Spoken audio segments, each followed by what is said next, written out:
Assalamualaikum warahmatullahi wabarakatuh. Bismillah, walhamdulillah, assalatu wassalamu ala rasulillah wa ala alihi wa sahbihi wa mawalah. Teman-teman sekalian, kembali lagi bersama saya ya di pembahasan fikih wanita ya teman-teman. Tak bosan-bosannya saya mengucapkan terima kasih kepada teman-teman semuanya yang sudah mau menyempatkan waktunya untuk mendengarkan materi ini, begitu. Di sini kita akan melanjutkan fikih wanita yang mengenai tentang bab nikah. Ya teman-teman, kemarin kita membahas tentang pernikahan itu apa artinya gitu itu. Kemudian ada nikah yang tidak sah tanpa wali itu bagaimana, nikah yang menikah dengan orang non muslim itu bagaimana, dan macam-macamnya ya. Nah, kali ini kita membahas mengenai tentang mahar. Ada mahar, ada kewajiban istri kepada suaminya, ada wanita yang tidak boleh dikawinkan atau yang disebut dengan muharramat ya. Teman-teman, di sini kita akan membahas itu. Langsung saja ke pembahasan yang pertama, yaitu tentang mahar ya. Di sini mahar itu adalah hak wanita. Mahar mas kawin itu hak wanita ya, teman-teman. Karena dengan menerima mahar artinya ia suka dan rela dipimpin oleh laki-laki yang akan mengkawininya. Nah, kalau bisa mahar itu sebenarnya dianjurkan dalam Islam itu jangan yang besar-besar ya teman-teman, jangan yang tinggi begitu, karena mempermahal mahar itu suatu hal yang sangat dibenci agama kita gitu, karena akan mempersulit hubungan perkawinan di antara sesama manusia.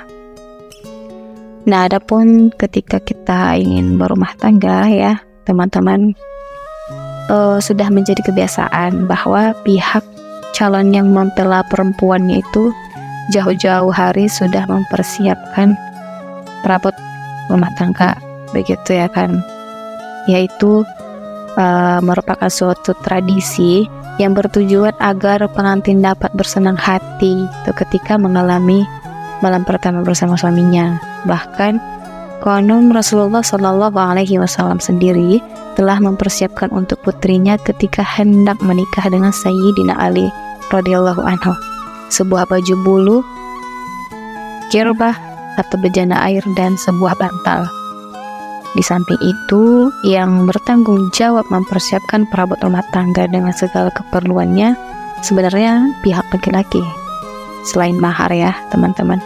Karena mahar itu khusus untuk istri sebagai imbalan kenikmatan yang dia berikan kepada suaminya bila sewaktu-waktu diceraikan olehnya gitu. Jadi mahar itu hak istri ya semata-mata. Itu pendapat terkuat dari para fuqaha. Kemudian ada kewajiban istri kepada suaminya. Di sini ada disampaikan oleh nasihat oleh Asma binti Kharijah Al-Fazariyah kepada putrinya, di mana ia mengatakan, sesungguhnya engkau keluar dari sarang yang telah mendewasakan kamu, lalu pindah ke sebuah tempat tidur yang belum pernah kau nikmati, dan kepada seorang teman hidup yang belum engkau kenal, maka jadilah kau buminya, niscaya dia akan menjadi langitmu. Jadilah kau lantainya, dia akan menjadi tiangmu. Dan jadilah kau hambanya, dia akan menjadi budakmu. Janganlah kau terlalu dekat dengan suamimu, nanti dia bisa bosan terhadapmu. Dan jangan pula menjauhinya, sehingga ia melupakan kamu. Kalau dia mendekatimu, maka dekatlah kau padanya. Dan kalau dia menjauh, maka jauhilah dia. Dan peliharalah selalu hidung suamimu, telinganya, dan matanya.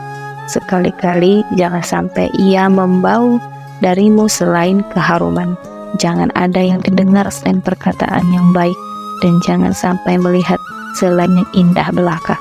Begitulah nasihat Asma binti Kharijah ya kepada putrinya yang mau menikah gitu. Jadi kita sebagai wanita muslimah itu harus patuh terhadap suami kita nantinya, teman-teman.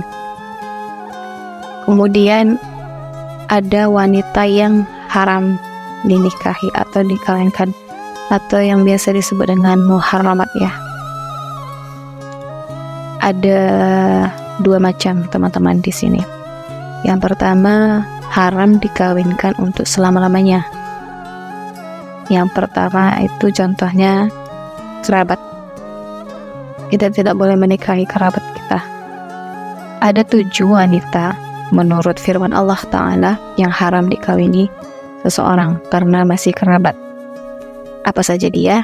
Yang pertama yaitu diharamkan atas kamu mengawini ibu-ibumu, anak-anakmu yang perempuan, saudara-saudaramu yang perempuan, saudara-saudara bapakmu yang perempuan, saudara-saudara ibumu yang perempuan, anak-anak perempuan dari saudara-saudaramu yang laki-laki, dan anak-anak perempuan dari saudara-saudaramu yang perempuan. Itu terdapat dalam Quran surah An-Nisa ya teman-teman, ayat 23. Kemudian yang kedua adalah sepersusuan. Yang diharamkan karena sepersusuan ada 2 orang wanita, yaitu ibu yang menyusui dan saudara perempuan karena sepersusuan. Itu sudah jelas ya teman-teman kita. Bagi teman-teman kita yang laki-laki tidak boleh menikahi saudaranya sepersusuan. Kemudian perkawinan, ada 4 wanita yang diharamkan karena perkawinan. Yang pertama mertua ya. Yang pertama mertua, yang kedua ada anaknya istri, yaitu anak tiri yang diperolehnya dari suami lain, begitu ya. Kemudian ketiga ada istri ayah, dan begitu pula istri kakek, baik dari pihak ayah atau ibu, baik karena nasab maupun persusuan. Kemudian yang keempat adalah istri anak, juga istri cucu. Tidak boleh ya itu teman-teman sekalian bagi teman-teman laki-laki. Nah, adapun wanita yang haram dikawin untuk sementara adalah wanita-wanita yang kalau dikawini juga maka akan berkumpul dengan kerabatnya sendiri. Yang pertama tadi kan wanita yang dikawini haram itu untuk selama-lamanya. Kalau yang kedua ini yang untuk sementara, yaitu wanita yang kalau dikawini juga maka akan berkumpul dengan kerabat sendiri. Seperti kalau ada seorang laki-laki mengawini sekaligus seorang wanita bersama dengan saudara perempuannya, baik saudara karena nasab maupun sepersusuan. Tuh. Nah, ada hadisnya ini, teman-teman. Dari Syekh Ahmad.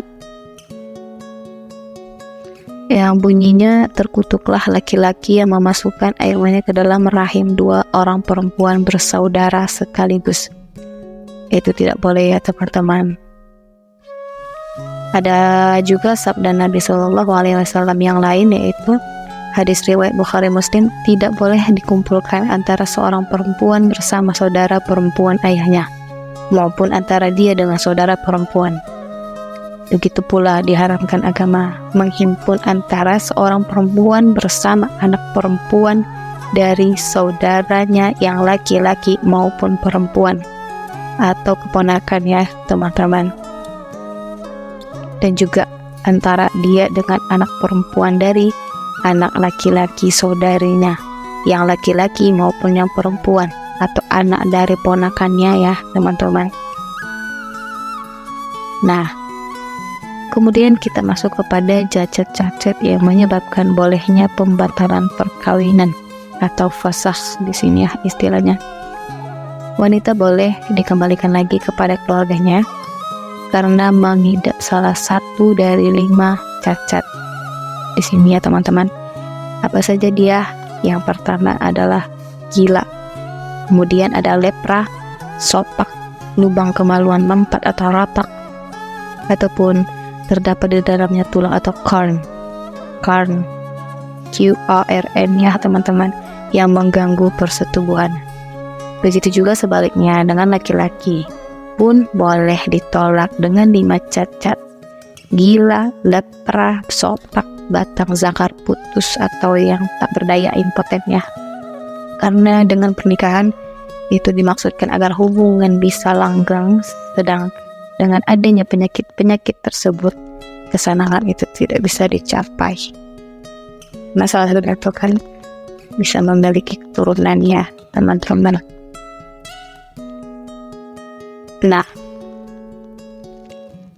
yang ada perkawinan syigar.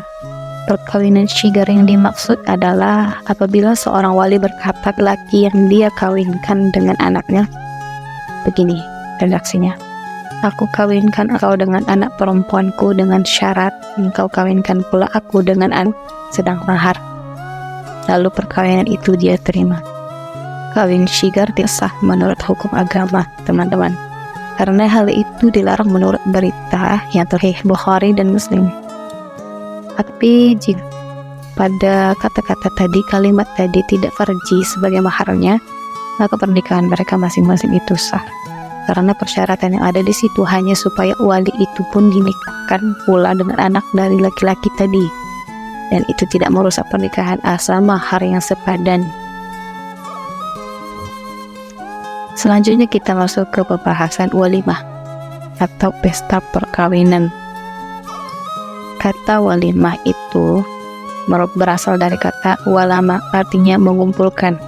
Karena dengan pesta tersebut dimaksudkan untuk memberikan doa restu supaya kedua mempelai pengantin berkumpul dan dengan rukun. Hukumnya apa, teman-teman? Ada yang mengatakan mengadakan walimah itu hukumnya wajib. Dasarnya sabda Nabi Shallallahu Alaihi Wasallam kepada Abdurrahman bin Auf, awalim walau bisya'atin, adakanlah walimah walaupun hanya dengan seekor kambing. Kemudian memenuhi undangan walimah. Menurut kesimpulan yang lebih kuat, memenuhi undangan walimah perkawinan itu wajib hukumnya, teman-teman, karena ada beberapa hadis yang sahih mengatakan seperti man du'iya ila walimatin faliyatiha, barang siapa diundang untuk menghadiri walimah maka datanglah. Kemudian ada riwayat yang lain, man lam yujibid da'wata faqad asallahu wa rasulah, barang siapa tidak memenuhi undangan tersebut sesungguhnya ia tidak mematuhi Allah dan Rasulnya. Hadis riwayat Muslim ya, teman-teman. Nah, syarat-syarat untuk memenuhi undangan itu apa saja? Begitu. Yang pertama, undangan itu disampaikan kepada kaum keluarga, tetangga-tetangga, kenalan-kenalan atau kawan-kawan sekerja. Kemudian undangan itu disampaikan sendiri oleh si pengundang atau seorang utusannya. Kemudian tidak ada kemungkaran di sana seperti minuman-minuman yang terlarang atau menari-menari gitu. Kemudian undangan disampaikan untuk hadir pada hari pertama perkawinan. Jadi undangan disampaikan untuk hari kedua tidak wajib ya, teman-teman. Kemudian yang memberi undangan itu orang Islam gitu. Kemudian bagaimana kalau undangan itu banyak gitu? Kalau undangan itu banyak dan harus dihadiri dalam saat yang sama, maka penuhilah undangan yang datang paling dulu. Dan kalau datangnya bersamaan, maka datangilah undangan dari orang yang ada hubungan kekeluargaan paling dekat. Kemudian tetangga yang rumahnya paling terdekat. Mungkin sekian saja ya pembahasan kita, teman-teman, pada kali ini. Semoga bermanfaat. Saya meminta maaf kalau ada kata-kata yang salah atau yang tidak berkenan, karena saya masih belajar. Saya akhiri dengan salam. Assalamualaikum warahmatullahi wabarakatuh.